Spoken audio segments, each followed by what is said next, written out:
Hablar de 1 Corintios 1, del 3 al 9, eso implica decir que la iglesia de Corintios le llamaban el bazar de la vanidad, donde los vicios de Oriente y Occidente se unían en este lugar y contribuían a la degradación humana de la ciudad. La religión también era usada para propósitos indignos. Se edificó la diosa Grecia de la belleza y del amor, Afrodita o Venus, según el nombre romano, y un templo en el que miles de sacerdotisas servían en una adoración vil e inmoral, pues no eran sacerdotisas, eran prostitutas, lo que nos indica que había un derroche de placer desenfrenado. Corintio es una de las grandes ciudades del mundo antiguo. Era próspera, en crecimiento, tenía una reputación por la búsqueda desenfrenada de los placeres. Se les conocía como fiesteros, en la embriaguez, inmoral sexual relajada. Corintio tenía una mezcla étnica. Era el centro de los deportes, tenía gobierno, militar y negocio. Era como una meca. Entre las cartas a los corintios, entre las cartas paulinas, hay 2 cartas para los corintios. Existía una gran e importante aseveración a mi juicio. Y es la siguiente: la iglesia de Dios está en Corintios. La iglesia de Dios es un buen punto, pero que estaba ubicada en Corintios era un punto horrible, malo, por la reputación existente. Una de las preocupaciones de antes, y me atrevo a decir que hoy día también, es la siguiente pregunta: ¿la iglesia está influenciando a la ciudad o la ciudad está influenciando a la iglesia? Pienso que Pablo, con pleno conocimiento de la ciudad, pues vivió allí 18 meses en medio de ellos y funda la iglesia de Corintios, tiene una gran preocupación por esta aseveración. A su salida de Corintios, visita otras ciudades como Éfeso, Galacia, entre otras. Es entonces que Pablo le escribe la primera carta a la iglesia de Corintios con una gran preocupación. Y les dice: no se envuelvan con los fornicarios. Pero esa carta se extravió, por lo cual los lleva a redactar esta carta estando en Éfesos. Escribe esta carta en Éfeso a informes de la gente de Cloé. Que Cloé puede ser o una mujer o un lugar cuyo nombre significa hierba verde o reverdece. La gente de Cloé le indican a Pablo los problemas que enfrenta la iglesia de Corintios, que ya lo hemos expresado: la corrupción, el sexo desenfrenado, entre otras cosas. Pero la carta de Pablo tiene términos importantes, y uno de ellos que me gusta mucho es gracia y paz. Es así que él prácticamente en el versículo 3 comienza: que la gracia y la paz de nuestro Señor Padre y del Señor Jesucristo sea con ustedes. Y es que cuando Pablo habla de gracia y paz, lo hace en ese mismo orden, porque ese es el orden correcto, porque la gracia produce o nace la paz. No puede haber paz si no estamos en la gracia. Pablo expresa también gratitud a Dios, da consejo y advertencia. Pablo comienza diciendo que da gracias a Dios por esta iglesia de Corintios. por la gracia que Él, Dios, les ha dado por medio de Cristo Jesús. ¿Y qué significa eso? ¿Qué tanto agradece Pablo? Pablo está hablando de este favor de forma gratuita e inmerecida que Dios le otorga a la iglesia de Éfeso y a nosotros también. Bendiciones que Dios le concede porque a Dios le place hacerlo. Entre esas bendiciones está la salvación y el perdón de pecados. Esta gracia que es tan fabulosa que nos permite acercarnos a Él y Él a nosotros. Es una gracia inclusiva, no es una gracia separatista o clasista. Comienza Pablo a dar un sermón de agradecimiento por todo lo que Dios ha hecho con la gente de Corintios, y hoy nosotros nos podemos añadir en esta gratitud de Pablo. Si alguien conocía a estos cristianos de aquel tiempo de Corinto, era Pablo. Y les recuerda, no se olvide que hemos sido bendecidos, y de qué manera, en lo material y en lo espiritual. La carta de Pablo comienza a aumentar el volumen, porque está concienzando a los de Corinto de los beneficios recibidos. Tenemos redención, tenemos perdón, su gracia, y nos libró de la muerte por la muerte en Jesucristo. Nos dice más, la sabiduría obtenida por el conocimiento de la palabra. Pablo está claro que la iglesia está situada en un lugar difícil, pero no obstante no olvida que aún a pesar de donde usted esté sitiado o usted viva, lo que usted esté padeciendo o viviendo, no invalida los derechos adquiridos o las bendiciones adquiridas que Dios nos ha otorgado. Pablo está claro en la posición de la iglesia y dónde está ubicada la iglesia, pero también está claro que en Dios hay unos beneficios a granel y Él está agradecido por eso, porque Dios no tenía por qué inclinarse a mirar a los corintios ni a nosotros tampoco. Nos está diciendo más. Pablo también sabe y está consciente de que la conversión de un alma es bastante difícil y preservarla en el camino más aún. Pero los corintios se encontraban en medio de esta ciudad malvada y llena de corrupción. Y lo que les está diciendo a través de la carta es: no flaquees, no te rindas, no te cedas a estas tentaciones, mantente firme. Te han dado gracia, te han dado paz, te han dado sabiduría, te han dado entendimiento. No te rindas, no bajes los brazos, no bajes la guardia. Es como si hiciéramos un resumen de esta carta de Pablo, porque reconoce lo que Dios ha hecho.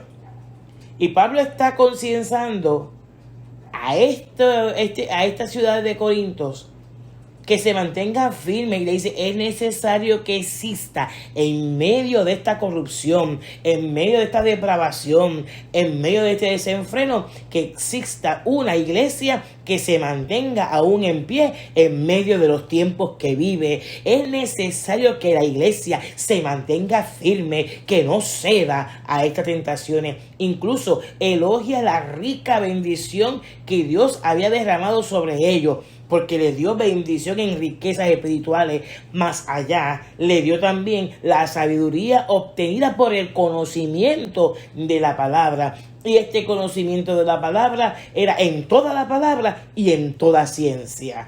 Y Pablo agradece a Dios porque los corintios, a pesar de todo, Él los bendijo con dones espirituales. Le dio dones espirituales, dones para ejecutar. Y si nos vamos allá a Mateo, cuando le entregó los talentos a los tres, que a uno le dio 10, a uno 5, a uno le dio 1, Dios le estaba entregando a esta gente, le estaba entregando la mejor herencia, la herencia del reino de Dios.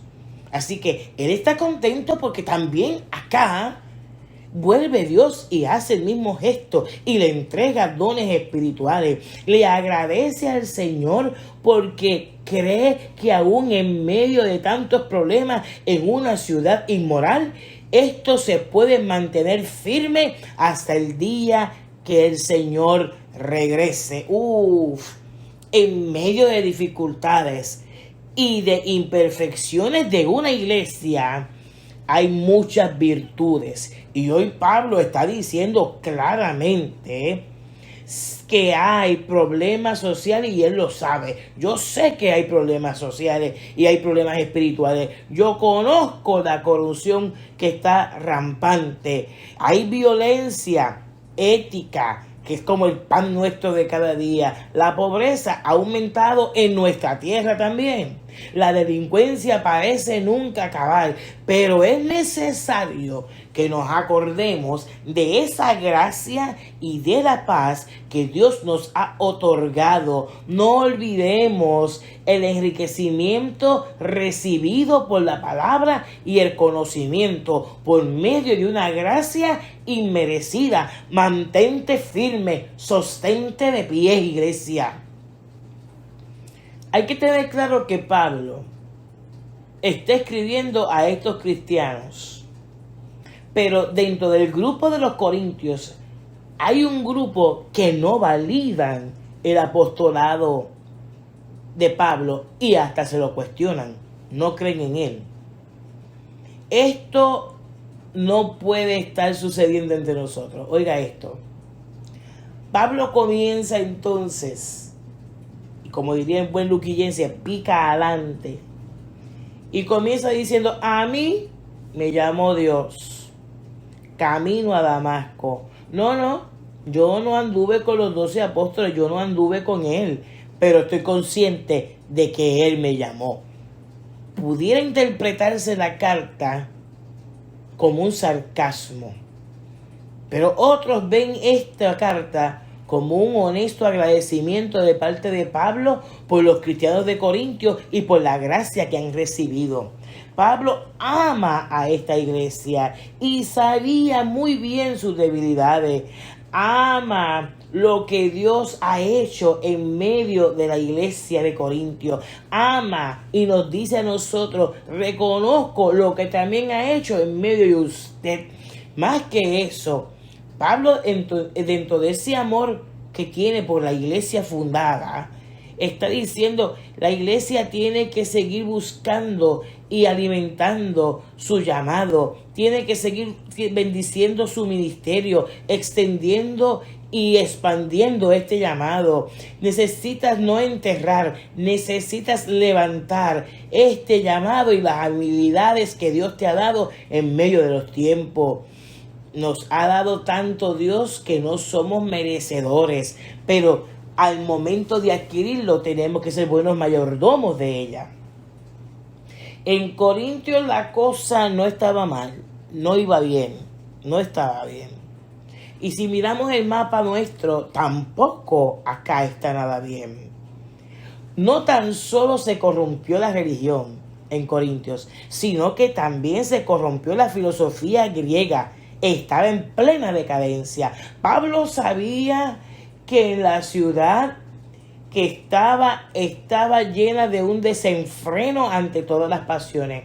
Y Pablo, muy inquieto por los informes que recibía por el grupo de Chloe y por otros grupos más, él se mueve y sigue comunicándose con la iglesia porque quiere levantarse, porque quiere que se levanten, quiere que permanezcan firmes. Eso hace Dios en esta mañana. Es que Dios esté inquieto con nosotros, es que a Dios le interesa dejarnos saber que Él no nos ha quitado su gracia ni su paz, que Dios no nos ha quitado ni nos han cancelado los dones espirituales, que Dios está pendiente de nosotros, que Dios está atento a nosotros. Dios está diciendo, yo vengo pronto. Es necesario que la iglesia se levante, que la iglesia se sacuda, que la iglesia tome conciencia de la preocupación que está en el entorno nuestro y que nosotros no nos dejemos influenciar por estas cosas. Nos está diciendo, No podemos perder lo que hemos alcanzado hasta el día de hoy. No podemos echar por la borda todo lo que Dios nos ha regalado. Corintios, alerta. Yo sé lo que estás viviendo. Yo sé Puerto Rico lo que estás viviendo. Yo sé iglesia lo que estás viviendo. Parece como un muñeco sin cabeza, pero Dios está diciendo solo la esperanza de aquellos que tienen mi gracia y mi paz podrían levantar este país. Estas son la gente que pueden levantar esta sociedad. Y no está hablando de la estructura de 4 paredes en cemento. Dios está hablando de ti como ser humano, que tú eres la iglesia. Sobre ti edificaré la iglesia. Me está llamando la atención esta frase en el versículo 7. Afirmando el testimonio de Cristo en nuestras vidas. Mire lo que dice. Mientras esperan la manifestación de nuestro Señor Jesucristo. ¿Qué nos dice esto en esta mañana? Esta espera se da siempre y cuando utilicemos los dones espirituales correctamente. Esta espera no desespera si utilizamos los dones. Y los dones no son para mí. Los dones son para bendecir al pueblo, para levantar los brazos de los caídos. Al usar los dones correctamente, el mismo Dios nos valida y nos sustenta. No es tiempo de quitarnos, no es tiempo de retroceder, no es tiempo de corrompernos, es tiempo de vivir la gracia, la paz del Dios que nos los entregó con dones y con talento. Él nos entregó un depósito de su reino. Él sabe por lo que estás pasando. Él sabe lo que te hicieron. Él sabe lo que tú anhelas. Es por eso que hoy nos dice, es tiempo de abrir tu corazón. Jesús nace en casa. Estamos ante una nueva temporada. El Dios de amor es capaz de nacer nuevamente en medio de nuestros corazones. Es capaz de nacer en medio del dolor, del rencor, de la venganza. Es capaz de nacer en medio de la familia. Es capaz de nacer en medio de nuestra isla, en los gobiernos, entre la amargura. ¿Con qué fin lo hace? Con el fin de que tengamos un estilo de vida diferente. Esta es una temporada en la cual la iglesia, la gente que no esté firme, puede divagar, pero Dios nos está diciendo, ¿por qué no te das la oportunidad de tener una Navidad diferente? Que tú puedas brillar a la luz de Cristo, que la luz de Cristo también brille en tu corazón con una acción de gracia, que no mire los vasos vacíos, sino mira los medios llenos. Él quiere volver a nacer en ti, en tu casa, en tu problemática, en tu familia, en tu país, en nuestro país. A Él le interesa. Todavía hay tiempo. Él no se ha cansado. Él no se ha cansado. Su mano no se ha cortado. Este camino de fe se transita aferrado a ella. Pablo afirma la comunión mutua de Dios con sus llamados. ¿Y quiénes son estos llamados? Usted y yo somos los llamados. Usted y yo nos están diciendo, es tiempo de hacer memoria de todo lo que Dios ha hecho por nosotros, por todos los dones que nos ha regalado, porque Dios es fiel. Dice la palabra en el versículo 9, fiel es Dios, quien los ha llamado a tener comunión con su Hijo Jesucristo, nuestro Señor. Nos están diciendo en esta mañana, atrévete a abrir la puerta, atrévete a permitir que Jesús nazca en tu casa, atrévete a despertar a una nueva esperanza, atrévete a esperar, atrévete a creer, esperar con acción, esperar con fe, esperar en paz, esperar que Dios Dios va a hacer, que Dios regresa, que Dios está. Dios quiere meterse en tu casa. Dios pretende a través de este escrito en esta mañana concienciarnos a los llamados a nuestra misión de permanecer firme aunque el entorno se esté cayendo, aunque vivamos en medio de un bazar de vanidades. Dios cuenta con nosotros y con nosotras para hacer la diferencia. Dios quiere que su luz redentora esté en nosotros. ¿Te atreves a abrir la puerta en esta mañana? ¿Te atreves a darle a Dios una oportunidad en medio del caos, en medio de que no quiero, en medio de que no deseo, en medio de eso? Atrévete, toma la perilla de tu vida, abre la puerta y permite que Dios entre en esta mañana. Oh, hoy el Señor te dice, abre tu puerta. Jesús nace en casa.